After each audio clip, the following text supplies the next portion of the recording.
दोस्तों, आज हम ऐसे सवाल का जवाब खोजेंगे जो शायद आपने कभी सोचा भी हो। इस दुनिया में सबसे पहला घर किसने बनाया?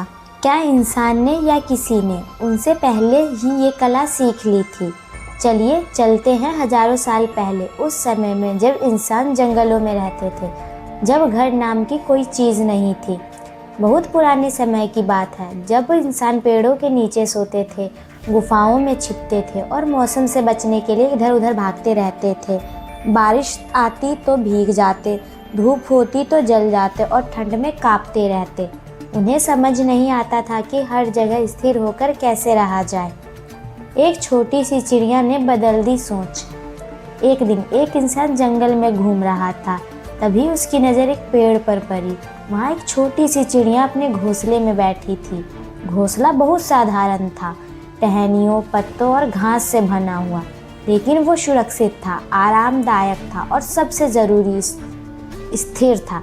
इंसान हैरान रह गया। उसने सोचा, अगर ये छोटी सी चिड़िया अपना घर बना सकती है तो मैं क्यों नहीं। पहली बार आया घर बनाने का विचार। उस इंसान ने चिड़िया को ध्यान से देखना शुरू किया, कैसे वो एक एक तिनका जोड़ती है, वो उसे मजबूती से बांधती है। फिर उसने भी कोशिश की।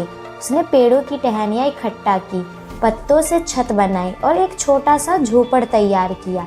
यही था इंसान का पहला घर, पहली सफलता और नई शुरुआत। जब उसने झोपड़ी में रात बिताई तो पहली बार उसे आराम मिला। न बारिश का डर, न जानवरों का खतरा और न ही ठंडी हवा का असर। वो बहुत खुश था।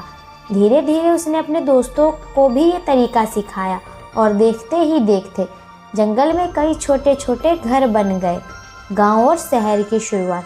समय बीतता गया, झोपड़ियाँ बड़ी होती गई, लेकिन लकड़ी की जगह मिट्टी और पत्थर का इस्तेमाल होने लगा। फिर ईंट और सीमेंट आए और ऐसे ही शुरू हुआ गांव और शहरों का सफ़र। लेकिन असली घर, पहला घर किसका था?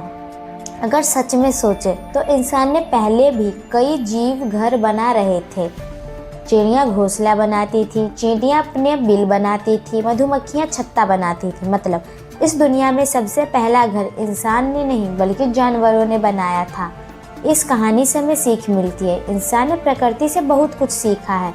छोटे जीव भी बड़े शिक्षक हो सकते हैं और हर नई चीज़ की शुरुआत किसी प्रेरणा से होती है। तो दोस्तों, अब आपको पता चल गया होगा घर बनाने की शुरुआत कैसे हुई।